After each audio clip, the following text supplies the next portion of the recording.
Well, good day, everyone, and thank you for joining us today on today's presentation of Overcoming the Digital Divide and how to become a mature digital business in today's digital commerce world.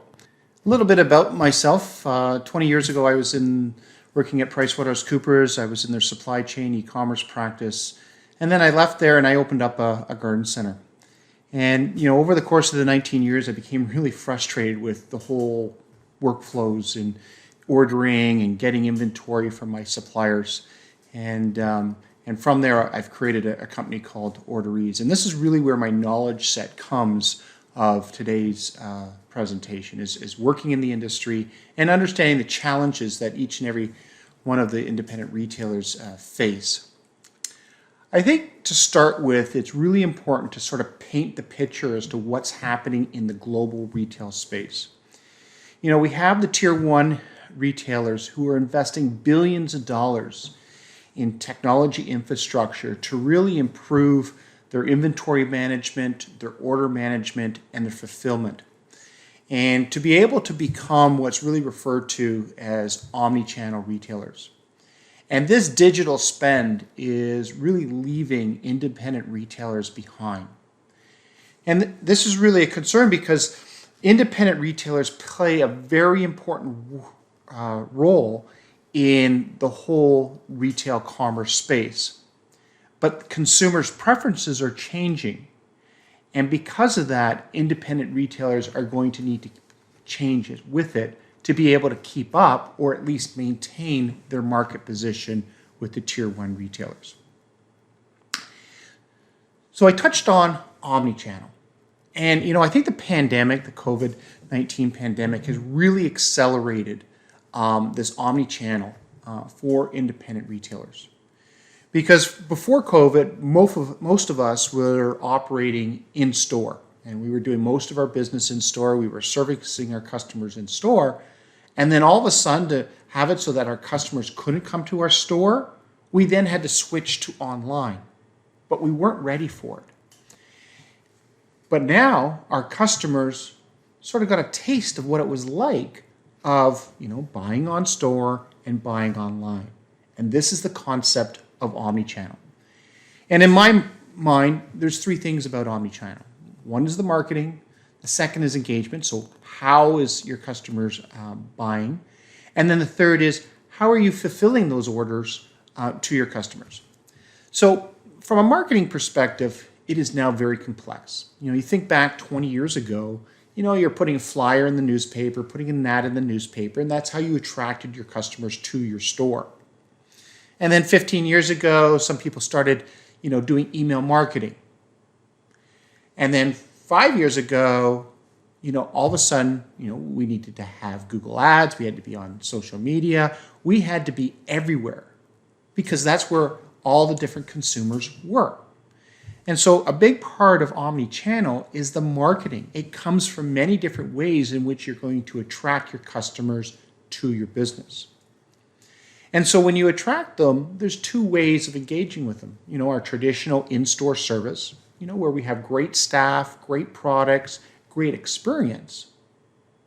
But also, you now need to be able to attract them to your online store, your online world, which they expect to have great service, great functionality, everything that they experienced in store, they expect it to be online. And then the final wrinkle or complexity that's in omni-channel is that your customers now think about getting the products or the things that they've ordered from you in different ways. Yeah, they can come to your store and do it the traditional way, which is, pick the items off the shelf, put it on the cart, and go through your point of sale system. But they also want to place an order online, go to your store, have it ready for them, pick it up, and take it home. So they're not spending the time browsing your store and picking it because they know what they want. And you can think about it. There's certain products in your store right now that they don't need to make sure that it's absolutely perfect. Bag of soil, mulch. Or they want to be able to phone into your store, go online, place an order, and have it delivered from your store to them today or tomorrow but they want that delivery without either engaging with a person because they've done it online or just picking up the phone and calling in an order. And finally, much like the tier one retailers, they want to see a big assortment of product, both available in store and available online. And this means that you're going to have access, immediate access to your entire vendor or supplier's catalog that they can ship from their place of business directly to your consumer. So omnichannel has changed the way retail businesses need to go to market and how they're attracting their customers and fulfilling those orders. So if you think about what's important to omnichannel, how do you make it work? Well, really at the end of the day, omnichannel is about data flows. It's about flowing data from your suppliers to the distributors, up to the retailers and the online stores, and then back down from the online stores to the retailer, to the distributor, and back down to the vendor. So let's just look at those two flows quickly. The upflows are things that you need to consume to be able to share with your customer. So you think about the product information. To be able to have an online store, you need to have images, descriptions, all the attributes of that product. That information comes from the suppliers and needs to now digitally flow to you so that you're efficient in your processes. As does inventory and pricing.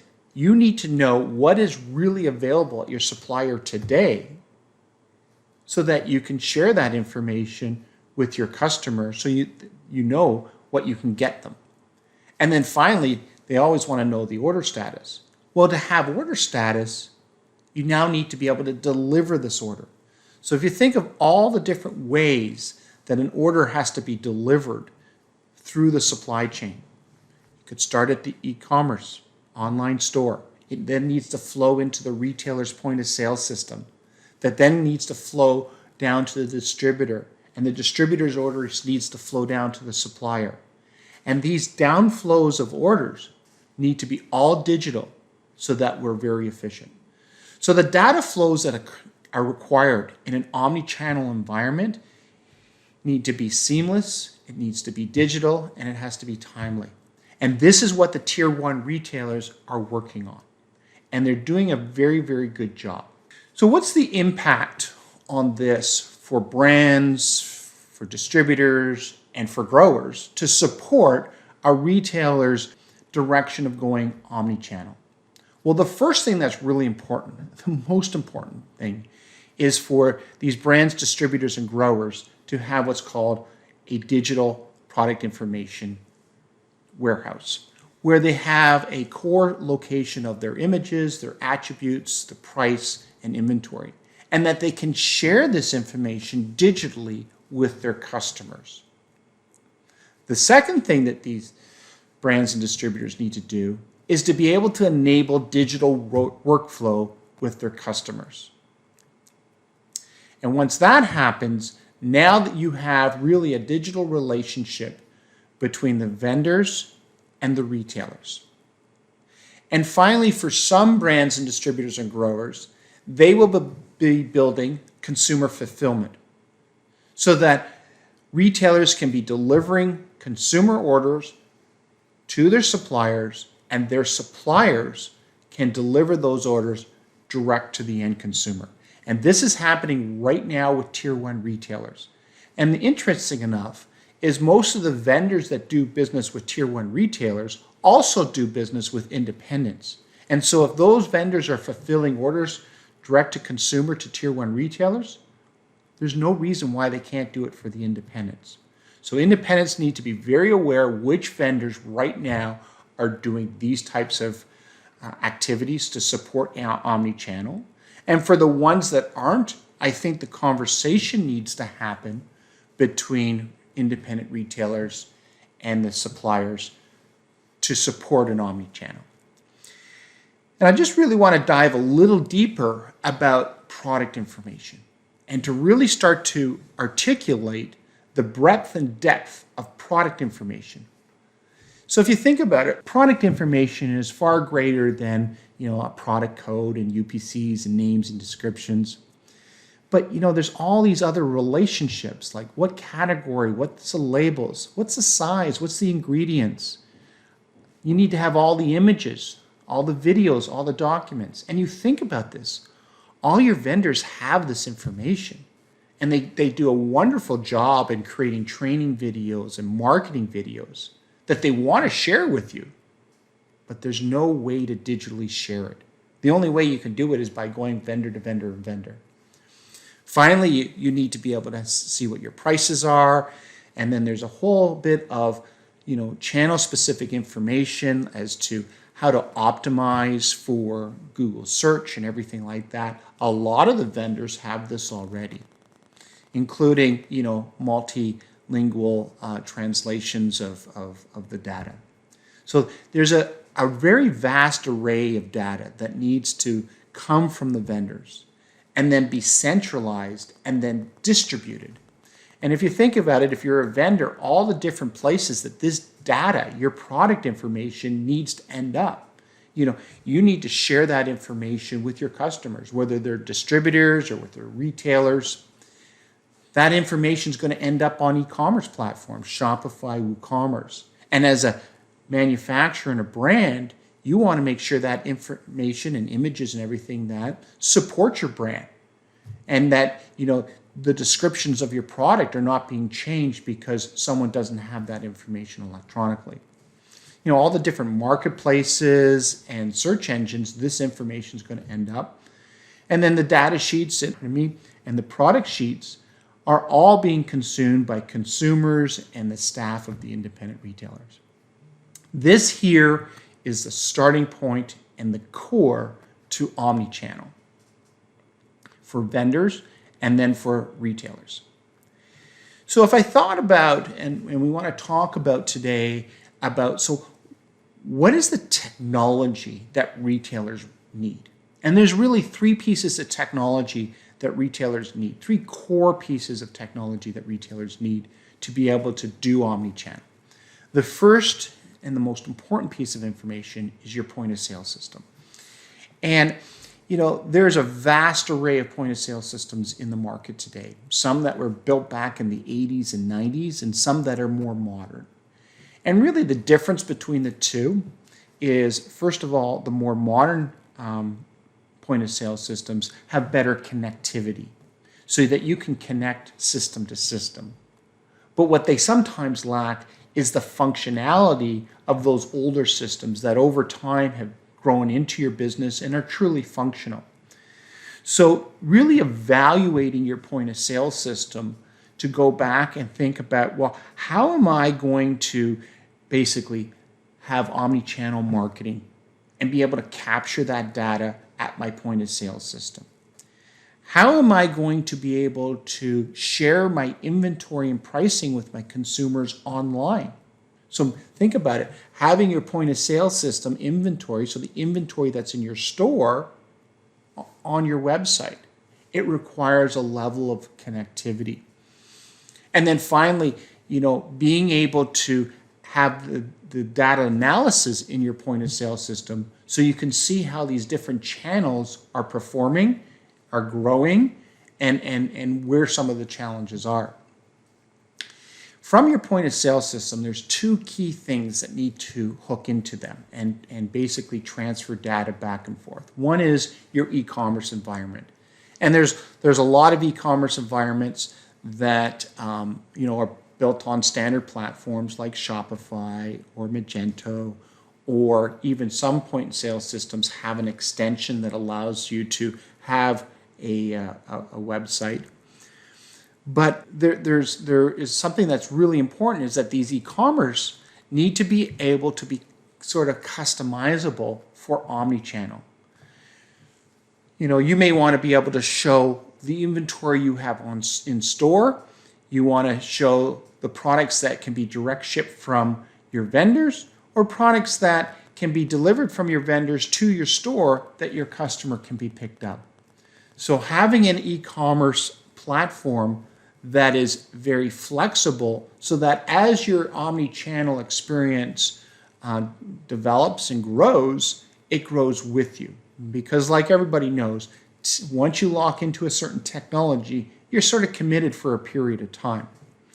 And the final thing that is required for an omni-channel is really a vendor hub. And the vendor hub is really where the data flows, the product information flow, the order flow, inventory, and pricing can all flow between your systems and the vendor systems. And these technologies all exist, and I'll be talking about that shortly. The next thing is, once you get your technology set, you then have to think about, well, what are the key business practices that I need to change to go from an in-store environment to an omni-channel environment? And we've talked about most of them, but I'm going to reiterate. The first thing is, business process is your product information. You got to be able to digitally consume this information and then be able to share it across your organization. So you think about all the different share points. You got to share it at the till. You got to share it with your customers online, with your staff. There's a way that you need to distribute it through your organization, and that you must be able to make it so that any updates to this information can be shared again through the organization in real time. The second thing is inventory management. And it goes back to what the tier ones are really working on, is how to optimize their inventory for their market segment. And this all comes back through understanding your data, understanding your customer. To have omni-channel, you need to have accurate inventory on hand at your store. And for most people, this is a struggle. And it's a struggle because we typically don't have separate product codes for all the different annual types. We don't have separate product codes for all the different perennial types. But this is really important, because how is someone going to be able to buy online if they don't know how many Stella Della daylilies you have on hand? And then finally, being able to offer this endless aisle concept. So these are big issues, but I think with good solid point of sale technology and good business processes, you can tighten up your inventory on hand and making sure it's accurate. And then finally, being able to share that with your consumers. Marketing, it's a big thing. And it's not something that can be done 2 hours a week or 3 hours a week. And I recognize that if you're a smaller store, it's very difficult to have the resources to do marketing well.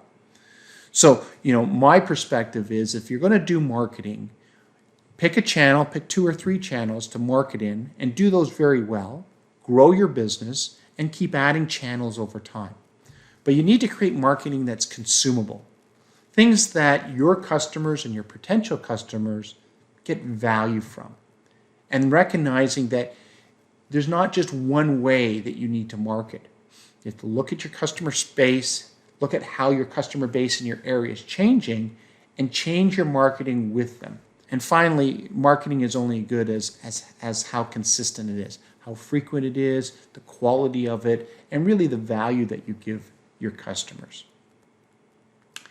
So the question is, why now?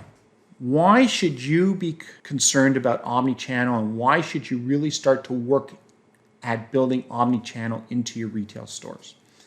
And I can say omni-channel is not something that you're going to do all in one year. You're not going to just say, okay, this year we're going to do omni-channel. It's about taking pieces of your business and slowly moving it towards an omni-channel retailer. So I'm going to look through each one of these. What's the impact on the consumer, labor, technology, and finally competition. So consumer behaviors have materially changed. And COVID, like I said before, has accelerated these behavior changes. And if we look at the retail e-commerce sales worldwide, they have been growing at an exceptional rate year over year. And now, they account for about 20% of the total retail sales are done online. And, this is projected to continue to increase. And, this is a material. a quarter of your business you could be missing out right now because you don't have retail sales. And there's a number of ways of doing online sales. You could have an online website and say, you know what, that's not the product that I have in store. It's actually the product that my vendors have that they'll ship directly to you. Again, you're providing them with the ability to place an order with them and have a direct-to-home consumer fulfillment. So consumer behaviors have materially changed, and I think it's something that everybody needs to pay attention to, regardless of where you are. Labor shortages. Omnichannel is all about technology and making your business more efficient, driving revenue, driving margin, and really this is important because you are faced with some very large labor shortages. And there's only two ways of dealing with this. You either pay more to keep and get staff, or you're going to engage. And these labor shortages are being driven right now by competition in the market. So every industry is short labor. And good people are able to walk in and demand certain wages that, 10, 15 years ago, that wasn't the case. Governments have changed, especially in a number of countries right now around the world, are supporting people not to work. And, that's a constant struggle between private enterprise and government in terms of, is someone going to go to work today because it's best just to sit home and receive government support. Our businesses have some inherent challenges. Some of them are seasonal and people want full-time work. And then finally, they're physical businesses. We have to admit, our businesses are physical. And so these sort of four factors are driving some very significant labor shortage in our industry. Finally, why now is the technology exists. There's some really solid retail systems that are now connecting to these multi-enterprise connective hubs that then connect to a series of vendors. And vendors are now realizing, well, I'm having to do business digitally with tier one retailers. I really want to start doing business with my independent retailers the same way. So vendors are starting to wake up to say, okay, we got to find a way now to optimize our business back to our independent retailers. So the environment is starting to exist where both sides are realizing change is required. And when both sides start to realize change is required, then I think we can get to a meaningful change. And finally, I'm going to tie this right back up to the beginning slide. This competition's real. The omni-channel that our tier one retailers are developing and are executing quite well is real, and they're able to take certain retail sales from independent retailers. There's no question about that. And I believe that as consumers get older, they will be moving more to this omni-channel world, if you will, and away from the traditional, I come to the store and I buy. So the competition is real. It's something that as an independent retailer, I am talking to everybody and saying, look, you got to look at it. You got to think about where you're going to start. How are you going to start? What's important to you? And when you figure out that roadmap to omnichannel, just consistently work away at it. And look to technology partners to get you there. Look at your point of sale systems. Look to your e-commerce and your connectivity hubs to be able to get you to that digital maturity. I hope you found this presentation informative and worthwhile. As always, I love talking to people about the industry. I love talking about ideas. And, if anybody would like to contact me and reach out to me, I'm more than happy to spend time. So thank you for your time and enjoy the rest of the show.